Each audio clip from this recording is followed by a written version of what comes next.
자, 외환시장은 어떤지 흐름 점검을 해보도록 하죠. 유진투자선물 이주연 연구원과 함께하겠습니다. 연구원님 안녕하세요. 네, 안녕하세요.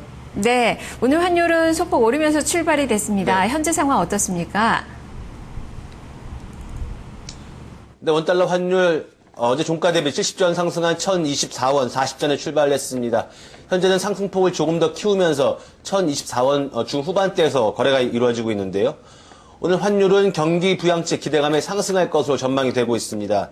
새 경제팀의 경제정책 운용 방안이 오늘 우리나라 시간으로 11시에 발표 예정되어 있는데요.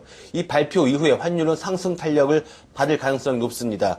어제도 최경환 경제부총리 겸 기획재정부 장관의 경기 부양 발언 이후에 환율은 반등하면서 낙폭을 줄인 바가 있습니다.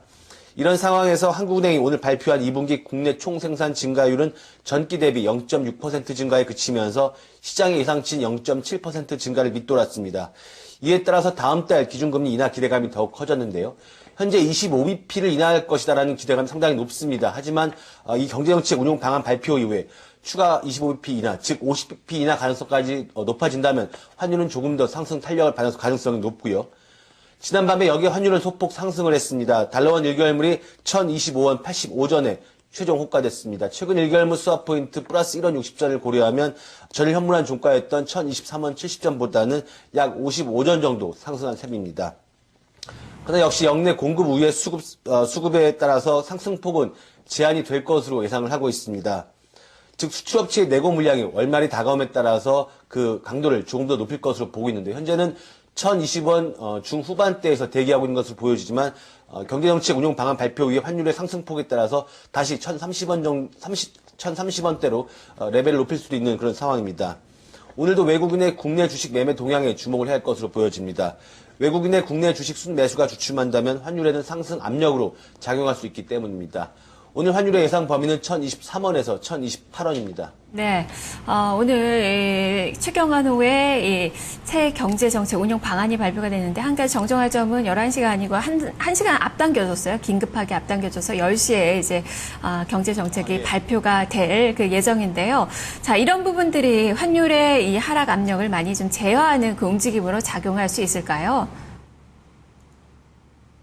네, 현재로서는 이런 기준금리 인하 기대감이 하반 경직성 강화로 이루어지고 있는데요. 하지만 늘 최근에 말씀드렸듯이 현재로서는 25bp 인하, 다음 달 기준금리의 25bp 인하는 어느 정도 환율에 선 반영되었다고 볼 수 있습니다. 하지만 만약에 새 경제팀의 경제정책 운용 방안 발표 이후에 기준금리 인하에 대한 기대감이 25bp 이상이 아니라 50bp까지 상승한다고 한다면 환율에는 추가 상승 압력으로 작용할 수 있습니다. 현재로서는 선 반영된 상황에서 어떤 추가 상승 모멘텀이 없는 상황이기 때문인데 이런 것들이 만약에 추가 금리 인하, 즉 환율의 금리 인하에 대한 기대감이 더욱더 커진다고 한다면 환율의 상승폭은 더욱더 키울 수 있다고 봅니다. 특히 여기에 매수세가 환율을 끌어올릴 수 있다고 보여지는데요. 다만 수출업체의 내고 물량이 월말에 다가옴에 따라서 현재로서는 상승폭을 제한할 그런 재료입니다. 따라서 1020원 후반대에서의 상승폭은 제한될 것이다. 이렇게 전망을 하고 있습니다. 네, 알겠습니다. 말씀 잘 들었습니다. 네, 감사합니다. 네, 내고 물량이 좀 많이 나오고는 있지만 그래도 경기 부양에 대한 기대감이 환율을 상승으로 이끌 것이다라는 그 시각이네요. 예상 환율 범위로 1023원에서 1028원 사이로 제시가 됐습니다. 이주연 연구원과 함께했습니다. 주식시장으로 돌아와 보도록 하겠습니다.